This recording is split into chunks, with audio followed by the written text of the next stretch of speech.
Je vous propose un nouveau tutoriel sur CielPay Evolution 2016 sur la réalisation d'un bulletin de paye.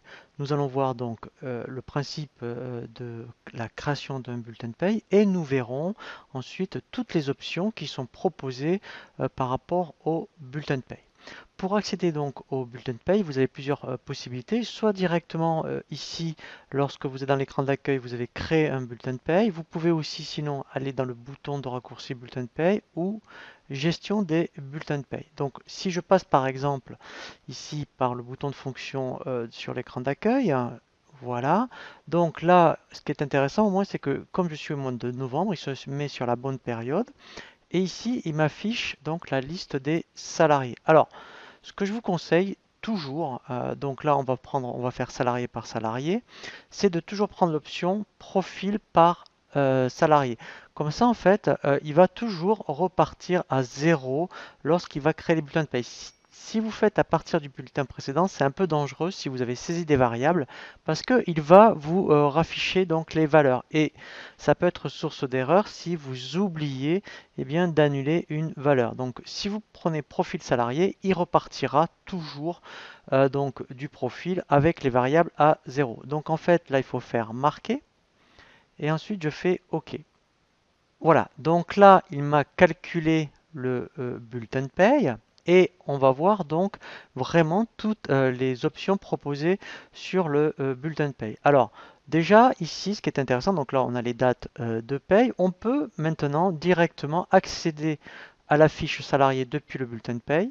Vous voyez, donc quand on clique dessus, voilà. Et quand on modifie une information ici dans la fiche du salarié, ce qui est intéressant, c'est qu'en fait, il le met à jour directement après dans le bulletin de paye, si vous avez saisi une variable, par exemple. Donc ça, c'est la première chose. Donc là, après, effectivement, on a donc déjà, vous voyez, le net à payer, le plafond et les heures. Et on sait si, admettons, déjà, il a été édité ou validé. Donc ça, c'est la première chose. Alors, ici, on est dans l'onglet ligne. Donc là, effectivement, alors en principe, hein, l'objectif, c'est que, comme on a vu, donc comment faire du paramétrage, c'est que par rapport au profil qui est affecté dans la fiche salarié, en principe, il n'y a pas besoin de saisir des rubriques. Le seul cas, et on le verra un peu plus tard, c'est quand on verra le tutoriel sur la saisie des congés payés ou des absences maladie. Si il n'y a pas de cas particulier pour ce salarié, en principe, ici, eh bien, c'est l'avantage de tout mettre à jour dans le profil. Vous n'aurez pas besoin, je parle d'insérer des rubriques. On va voir comment saisir des variables, mais sinon, vous n'aurez pas besoin de saisir d'insérer des rubriques. Donc, alors, on verra quand même comment on fait, hein, au cas où, mais voilà. Ensuite, l'onglet variable. Alors, juste pour finir par rapport à l'onglet ligne, donc là, vous voyez, donc là, on voit bien d'abord les rubriques de brut. Après, tout ce qui est rouge, là, vous voyez, c'est les cotisations. Et en bas, après, ce qui est bleu, c'est les rubriques de net. Voilà, pour finir sur l'onglet ligne.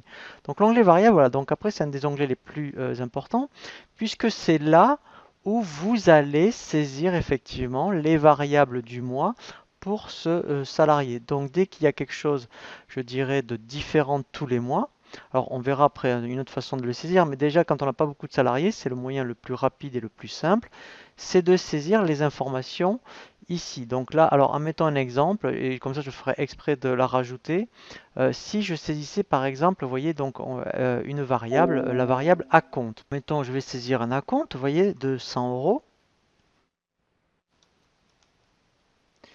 Et dès que j'ai saisi mon acompte, eh bien en fait, automatiquement, mon bulletin, voilà, vous voyez ici, il m'a affiché l'acompte.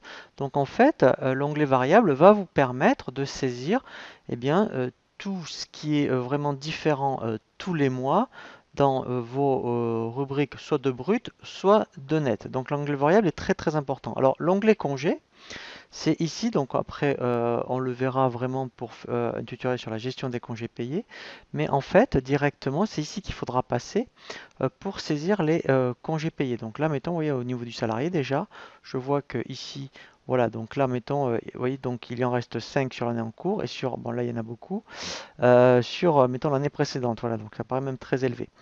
Voilà, donc là après on verra directement lorsque on fait ajouter la période des congés payés, eh bien l'absence et l'indemnité va s'activer toute seule. Mais ça on le verra vraiment dans un tutoriel spécifique. Après on a le même principe pour les RTT et pareil pour les repos compensateurs. Alors après, on a l'onglet JSS. Donc là, comme c'est vraiment particulier, puisqu'en fait, on va voir les absences maladie. Donc là, on va voir vraiment un tutoriel aussi spécifique à cet effet pour les IJ. Donc j'y reviendrai tout à l'heure. Donc le 6, donc là, CICE, c'est pareil. Donc là, il faut activer cette fonction, mais le CICE va se calculer tout seul dans votre bulletin de paye. Et là, après, c'est pour les heures supplémentaires. Donc là, pareil, pour les heures non exo ou heures exonérées. Et après, donc là, dès que vous ajoutez oui, donc là je suis au mois de novembre. Donc si au mois de novembre, j'indique par exemple voilà, que le 6 novembre, voilà, voilà, ici on indique le type d'heures supplémentaires. Voilà, donc en mettant à 25% par exemple, voilà. Et ici on indique le nombre. Donc en mettant, je vais dire 2, voilà. Et bien automatiquement, voilà. Donc après si je vais dans l'onglet ligne, je peux voir que donc là, les heures supplémentaires, vous voyez, il me les a bien insérées. Alors après, ce qui est intéressant, c'est que si vous voyez comme elle est un petit peu mal placée, en faisant haut comme ça, voilà, vous pouvez, vous voyez, voilà, déplacer des rubriques donc, en le mettant un peu plus haut ou pareil un peu plus bas. Comme ça permet de bien, après, je dirais, disposer les rubriques dans votre bulletin de paye. Voilà, donc là, on l'a vu pour les exos et non exos. Et après l'analytique, donc là, c'est pareil. Donc on verra justement, voilà, après, là, on verra un tutoriel vraiment spécifique à cet effet. Donc voilà, vous voyez, mettons, il y a un cas concret. Donc elle a déjà eu, mettons, un poste analytique dans sa fiche salariée administratif. Elle a une répartition à 100%. Et bien après, effectivement, on verra un état analytique où vous pourrez savoir après le coût employeur par rapport au poste analytique que vous avez créé. Et enfin, pour finir dans les onglets, voilà, là on a l'onglet cumul. Donc là, c'est l'onglet le cumul de la période, voilà, et après on verra comment avoir, après vous voyez ici le cumul annuel. Là pour l'instant, c'est le cumul du bulletin de paye. Voilà, donc là on a vu ici les différents onglets, sachant qu'il y a certains onglets qu'on va voir plus spécifiquement à travers un tutoriel. Donc après, on a des boutons ici de fonction. Donc insérer, c'est pour insérer une rubrique. Donc après, je peux supprimer, voilà, une ligne. Insérer multiple, ça veut dire on peut insérer plusieurs rubriques d'un seul coup, vous voyez, alors, ou des cotisations ou des rubriques. Voilà, sachant qu'il vaut mieux le faire rubrique par rubrique. Donc supprimer, c'est pour... Alors ça supprime une ligne, hein, ça ne supprime pas la rubrique. Haut et bas, c'est pour redisposer. Rétablir, c'est pour revenir au départ. Et insérer, voilà, ici, voilà. Ça, ce sont directement pour insérer les rubriques d'absence congé payé. Alors, en principe, il n'y a pas besoin de le faire, parce qu'on verra justement le tutoriel. Quand on va directement dans l'onglet congé, il va les activer toutes seules. Donc, c'est pour ça qu'on va avoir un tutoriel spécifique à cet effet. Voilà. Ensuite, après, vous avez le bouton ici, options. Donc là, en fait, ça vous permet de voir la période de paye. Ensuite, vous avez le paiement. Donc là, ça vous permet de voir comment ce salarié est payé. Alors, en fait, on peut. Alors, pourquoi il y a le bouton option à ce niveau-là? Parce que, alors, exceptionnellement, enfin, habituellement, il est payé par virement. Et bien, on peut dire exceptionnellement, mais là, on va le payer par chèque. Voilà. Et au moins, sur le bulletin de paie, il y aura affiché réglé par chèque. Voilà. Réaliser une paye à l'envers. Donc, en fait, ici, alors ça ne marche que sur le salaire de base. C'est-à-dire que ce salarié, mettons un net à payer de 2500, il va dire combien je devrais lui donner en salaire de base. Par exemple, si je voulais 2600 euros, par exemple, voilà. Et lui, en fait, il va me calculer, eh bien, au niveau du salaire de base, combien il faut ici, vous voyez, combien je devrais lui donner pour avoir 2600 euros. Donc, vous voyez, ça prend un petit peu de temps. Mais après, voilà, donc vous voyez, mettons, si je voulais lui donner un net à payer de 2600 euros, je devrais lui donner un salaire de base de 2989,19 euros. Et enfin, vous avez un dernier bouton, donc le profil. Alors ça, c'est intéressant, pas de faire générer, c'est de faire appel. Si, admettons, ce profil, vous voyez, donc vous le mettez à jour.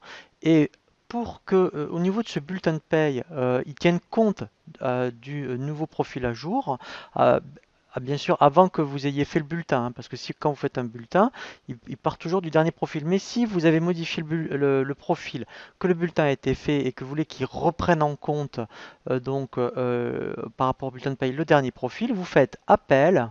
Et là, donc si admettons il avait un profil, admettons employé, ou non cadre, voilà, et vous lui dites repars maintenant du profil en intégrant donc les nouvelles rubriques. Voilà, et là, en fait, il va recalculer, voilà, toutes les rubriques par rapport au dernier profil à jour. Voilà, donc ça, des fois, ça peut arriver hein, de faire appel à ce bouton de fonction. Voilà. Ensuite, donc là, on a vraiment fait le tour en haut. Et en bas, maintenant, vous avez calculé. Alors, vous n'aurez pas besoin de faire calculer si dans les paramètres, vous avez bien coché qui doit calculer les variables en cours de saisie. Si vous avez coché dans les dossiers paramètres cette information, calculer n'est pas à faire parce que dès que vous saisirez une variable, ici, il la met à jour automatiquement. Si vous ne l'avez pas coché, effectivement, dès que vous aurez saisi une variable, il faudra venir ici et faire calculer pour qu'il prenne en compte effectivement eh bien, toutes les variables que vous avez saisies. Ensuite, si vous voulez voir donc le bulletin de paye, vous allez faire un aperçu. Donc ici, vous avez la petite loupe, et là, voilà, eh bien on lance un aperçu du bulletin de paye pour voir si tout est conforme. Voilà, et là après, ça permet de voir si tout est OK. Donc si tout est OK, donc après bien sûr, vous l'imprimez, et après, alors on verra la validation, une fois que vous aurez fait les règlements, vous pourrez donc valider le bulletin de paye, sachant qu'on verra dans un tutoriel sur le traitement de paye à faire tous les mois, on verra, vous voyez ici, voilà, c'est plus facile, on a le bouton valider qui permet de valider plusieurs bulletins. Voilà, donc là on a vraiment fait le tour de toutes les fonctionnalités du bulletin de paye. Je vous propose maintenant de voir en détail à travers deux tutoriels, effectivement, donc les deux onglets qui nous manquaient. Donc on va voir un tutoriel sur les congés payés et après un tutoriel effectivement sur les absences maladie.